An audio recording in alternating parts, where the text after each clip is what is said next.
ओमपुर गांव में नेहा अपनी बूढ़ी माँ के साथ रहा करती थी। नेहा के पिता की कई सालों पहले बीमारी के कारण मौत हो चुकी थी। हालांकि नेहा पढ़ाई के साथ साथ गांव के सरपंच जी के यहाँ काम करके अपना घर चला रही थी। नेहा का एक दोस्त था जिसका नाम महेश था। महेश का नेहा के घर आना जाना काफी ज्यादा था क्योंकि दोनों बचपन से दोस्त थे। महेश, आज ही सारा सामान लेकर आना है, मुझे काम से आने में लेट हो जाएगा, तुम ला तो दोगे ना? आज तक किसी काम के लिए ना कहा है क्या? नहीं, लेकिन पूछना तो बनता है। क्या पता तेरा मूड ठीक ना हो या फिर तेरे जाने का मन ना हो, बहुत सारी चीज हो सकती है। महेश और नेहा के इस लगाव को देखकर कई लोग तो सवाल उठाते और कई लोग इन्हें इन दोनों की दोस्ती मानते। एक रोज नेहा के घर उसकी पड़ोसन विमला का आना होता है और वो देखती है कि नेहा खाना बना रही है और महेश खाना खा रहा है। अरे सुलोचना बहन, काफी समय से मेरे मन में एक सवाल आ रहा था, क्यों ना अब तुम्हारी बेटी बड़ी हो गई है तो उसकी शादी के लिए कोई लड़का देखो। और देखो भी क्या, लड़का तो आसपास ही है। अरे विमला बहन, तुम क्या कहना चाहती हो, कुछ समझी नहीं मैं तो ये कह रही थी कि महेश और नेहा की खूब बनती है, क्यों नहीं दोनों की शादी करवा दो। हर वक्त दोनों साथ रहते हैं, खाते भी साथ है, घूमते भी साथ है, बस घर अलग अलग है। अरे नहीं नहीं, ये तो बेचारे महेश का बड़प्पन है कि वो घर का काम काज कर देता है। अब नेहा बेचारी काम करने जाती है तो बाहर से सामान लाना, दवा लाना, ये सब कर देता है महेश। वैसे विमला काकी, उम्र तो आपकी बेटी की भी हो गई है शादी की, तो आप उसकी शादी क्यों नहीं कर देती? नहीं बेटा, ऐसे नहीं बोलते। विमला को नेहा की बात बुरी लग जाती है। विमला तो वहां से चली जाती है, लेकिन उसके मन में हर वक्त नेहा और महेश को लेकर तरह तरह के सवाल उठते रहते। ऐसे ही समय बीत रहा था। एक रोज देर रात विमला देखती है महेश नेहा के घर में गया है। मौका अच्छा है, इस लड़की को आज अच्छे से बदनाम करूंगी। उस दिन इसकी जुबान कुछ ज्यादा ही चल रही थी। अरे मेरा नाम भी विमला है, विमला। मुझसे पंगा लेने वाला मिट्टी में मिलकर रह जाता है। इतना कहकर विमला सुलोचना के घर के बाहर दरवाजे पर पहुंचती है और शोर मचाने लगती है। विमला की आवाज सुनकर देर रात गांव के लोग अपने अपने घरों से बाहर आते हैं और सुलोचना के घर की तरफ बढ़ते हैं। तभी सुलोचना के घर से सुलोचना, महेश और नेहा निकलते हैं। अरे विमला काकी, किस लिए इतना शोर मचा रही हो रात के वक्त? ऐसा भी क्या देख लिया जो सोने के वक्त चिल्लाए जा रही हो? ऐसा क्या देख लिया, तुम्हारे सामने ही है जो है। अरे इतनी रात गई, इसे मैंने नेहा के घर से निकलते देखा है। जवान लड़की, और रात के समय ये जवान लड़का गुल्ली डंडा थोड़ी खेल रहे होंगे अंदर। अरे राम रे राम, मैंने तो सुलोचना काकी को कितनी बार कहा है कि बेटी जवान हो रही है, जवान लड़कों का घर में आना जाना बंद करवा दो, लेकिन नहीं, किसी को कहाँ फर्क पड़ता है। अरे ऐसा कुछ भी नहीं है, बेचारा महेश तो मेरी दवा देने आया था। अब जवान लड़की की माँ अपने मुंह से ये थोड़ी कहेगी कि मेरे घर से एक जवान लड़का निकला है। ये सब देखकर तो मेरी आंखें फूट जाएं, वही अच्छा है। मैं तो ये रोज रोज देखकर परेशान हो गई हूँ। कल को मेरी बेटी, तुम्हारी बेटी, बाकी की लड़कियों पर क्या असर पड़ेगा, इसलिए मुझे शोर मचाना पड़ा। विमला काकी, आपके मुंह में जो आ रहा है बोले जा रही हो, बोलने पर थोड़ा संयम दो और सोचो कि आप क्या बोल रही हो। वही बोल रही हूँ जो देख और सुन रही हूँ, बल्कि पूरा गांव देख रहा है तुम दोनों की करतूत। अरे इतना ही प्यार आता है तो शादी क्यों नहीं कर लेते? लेकिन बहुत हुआ, मैं तो कहती हूँ इन दोनों को सबक सिखा दो। बिल्कुल बिल्कुल, इन दोनों को पेड़ में बांध दिया जाए और भूखा प्यासा रखा जाए। इससे कुछ नहीं होगा। कल को गांव में ऐसा कोई दोबारा ना करे, इसके लिए इन दोनों को सजा देना तो बनता है। मैं आप लोगों के आगे हाथ जोड़ती हूँ, आज से महेश मेरे घर नहीं आएगा। अगर आप लोगों को कुछ गलत लगता है तो, लेकिन मेरी बेटी ऐसी बिल्कुल भी नहीं है। अपने पिता के जाने के बाद घर संभाल रही है, वो इस तरह की हरकत कभी नहीं करेगी, मुझे उस पर पूरा विश्वास है।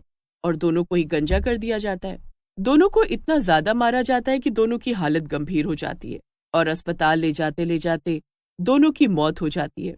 अपनी जवान बेटी की मौत और बदनामी के बाद सुलोचना को करीब महीने बाद हार्ट अटैक आता है और वो भी इस दुनिया को अलविदा कह देती है। लेकिन गांव के लोगों को इन सब से कोई फर्क नहीं पड़ता। इस बात को करीब कई महीने बीत जाते हैं और एक रोज जब विमला के दरवाजे पर बारात आती है तो एक बड़ा हादसा हो जाता है। हे भगवान, ये सब क्या हो गया? मेरी जवान बेटी और होने वाले दामाद को किसकी नजर लग गई? ये सब नेहा और महेश की आत्मा ने किया होगा, मुझे पूरा। अरे बारात आते इतनी तेज आंधी आई कि किसी को कुछ पता ही नहीं लगा कि कौन कहाँ चला गया।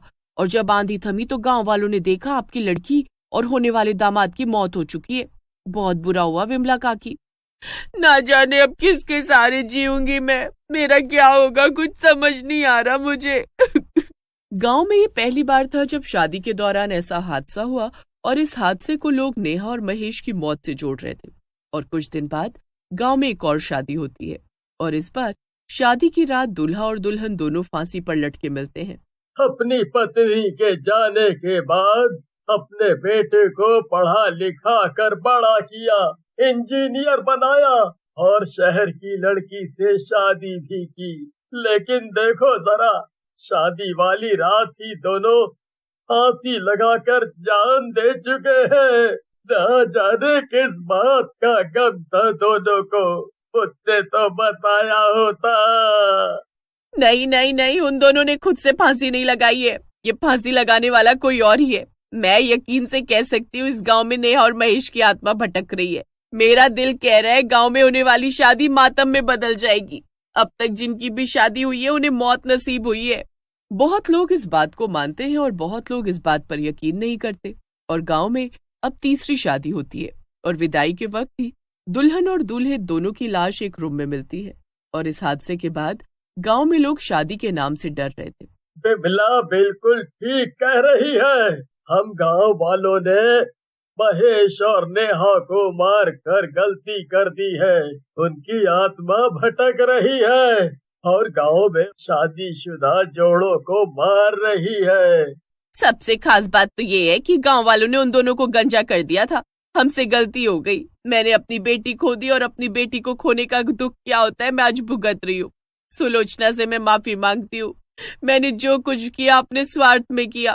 तुम्हारी वजह से गांव वाले लोग मुसीबत में पड़ गए हैं। गांव में जवान लड़के और लड़कियों की शादी करने से लोग कतरा रहे हैं।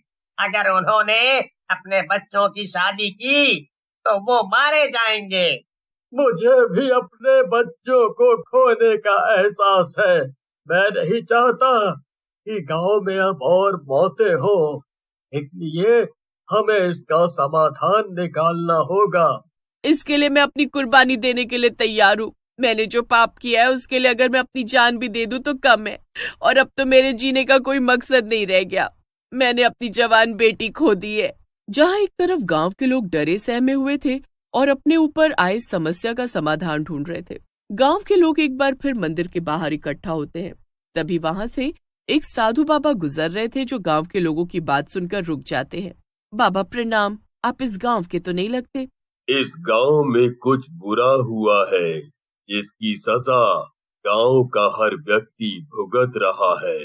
वो बाबा हाथ में कमंडल लिए थे और आंखें बंद करके कमंडल का जल इधर उधर चारों दिशाओं में छिड़कते हैं और अपनी आंखें खोलते ही वहां मौजूद लोगों से कहते हैं, जिस बुरी शक्ति के बारे में तुम लोग बात कर रहे हो, असल में उस बुरी शक्ति को तुम्हारे द्वारा ही सताया गया है। दो प्रेमी जोड़ों को तुमने अलग किया है, अब उनकी शादी करवानी होगी। ये चुड़ैल और भूत के रूप में अपनी बुरी शक्तियों से नए शादीशुदा जोड़ों को मार रहे हैं। गांव के लोग अब उस बाबा से आग्रह करते हैं कि कुछ दिन रुककर चुड़ैल और भूत दोनों की शादी करवाकर ही वो वहां से जाए। और बाबा भी वैसा ही करते हैं। विधि विधान के साथ उन दोनों के नाम का गुड्डा गुड़िया बनाकर उनकी शादी करवाते हैं, साथ में फेरे करवाते हैं और शादी संपन्न होते ही दोनों की आत्मा को मुक्ति प्रदान होती है। उन दोनों की शादी संपन्न हुई। वो दोनों अब सदा सदा के लिए एक हो चुके हैं और सदा के लिए मुक्ति पा चुके हैं। वो गांव के किसी भी व्यक्ति को अब परेशान नहीं करेंगे। लेकिन कभी भी इस तरह की गलती दोबारा ना करना। देखा ना, इससे कितनी जाने गईं। जिनकी जान जा चुकी थी वो तो लौटकर वापस नहीं आ सकते थे, लेकिन गांव में अब दोबारा किसी जोड़े की मौत नहीं होती।